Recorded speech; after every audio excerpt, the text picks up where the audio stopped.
I had sleep apnea, a sleep study done in 1998. I even had surgery done, and it only partially corrected the problem. So I decided at that time, I made a conscious decision to just kind of live with what I had. And it was getting worse and worse.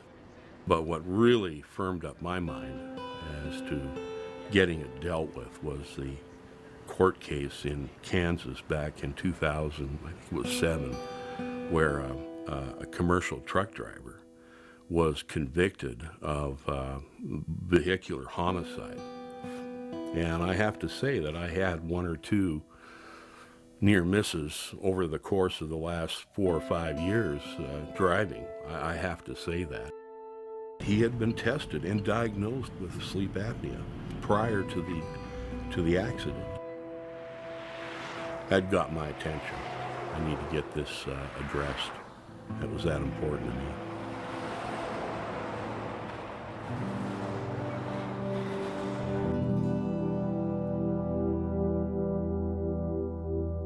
Well, as you would imagine, safety is it's our #1 core value. One of the things that we have as part of our driver training curriculum, an awareness piece on sleep disorders. We also expand on that and have a section on driver wellness where we talk to them about the importance of a healthy lifestyle, diet, exercise, and those things. The most common form of sleep apnea is called obstructive sleep apnea. Risk factors for obstructive sleep apnea include male gender, age, and increasing body weight.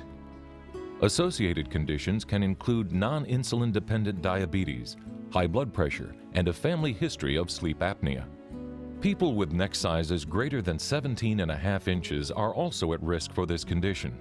Some studies have shown that in untreated severe sleep apnea individuals, their driver reaction times are similar to someone who would be classified as legally drunk.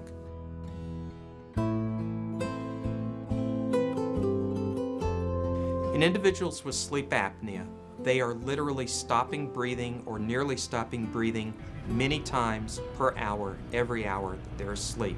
The result of these pauses in breathing is that you don't get air into your lungs.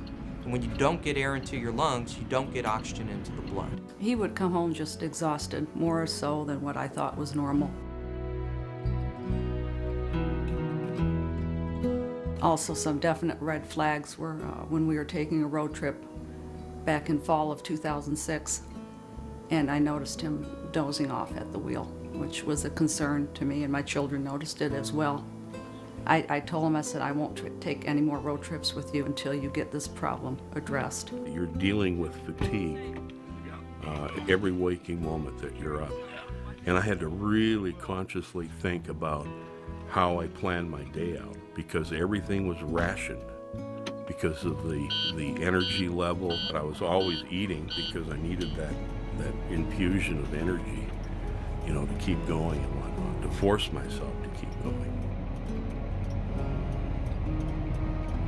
Clear-cut symptoms of sleep apnea include chronic fatigue, decreased alertness while driving, gasping breaths while asleep, and loud and chronic snoring. One of the most important symptoms when it is offered is a bed partner who says, you quit breathing at night. That almost always is predictive of someone with sleep apnea. Other clues to possible sleep apnea include frequent urination at nighttime, especially in a young man, depression, and irritability. And like I said, none of this should hurt, so if I am hurting you at any point, just let me know, okay? All right, very good.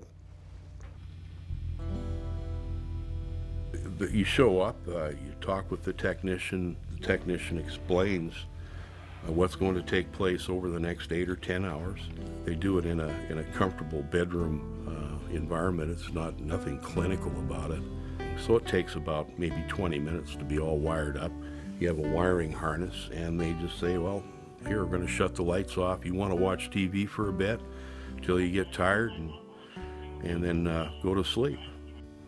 And so it's pretty straightforward. It's no big deal. A complete diagnostic sleep study entails monitoring brainwave activity, which measures sleep, the quality of sleep, and the stage of sleep, measuring eye movement, measuring EKG, which is the electrocardiogram, chest and abdominal motion, blood oxygen level, airflow at the nose and at the mouth, muscle tone, and leg movement. These are all components of a complete sleep study. If you're diagnosed with sleep apnea, it's not something to be feared, it's actually something to be welcomed, like high blood pressure, diabetes, heart disease, high cholesterol. Sleep apnea is a condition that can be effectively treated if it's diagnosed. All right, Ken. So what we're gonna go ahead and do now is we're gonna fit you for a mask. All right. Treatment for the greatest number of people is CPAP, which stands for Continuous Positive Airway Pressure. It's a small machine that blows air into a hose connected to a mask that fits over your nose or over your nose and mouth. All right, Ken. So what I'm gonna do is I'm gonna go ahead and give you some pressure, okay? All right. Why don't you go ahead and lie down for me?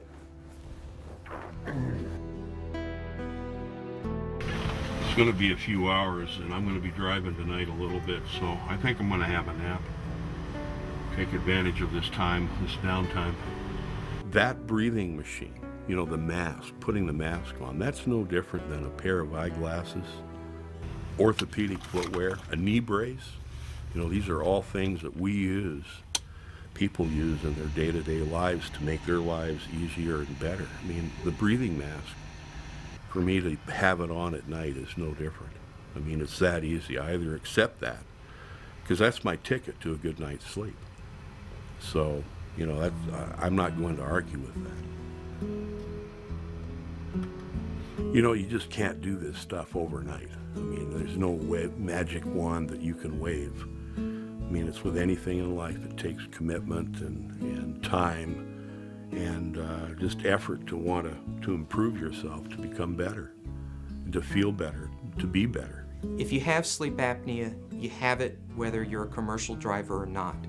And most commercial trucking companies now recognize this condition and understand that the Department of Transportation and the FMCSA do not consider it a exclusionary condition from commercial driving.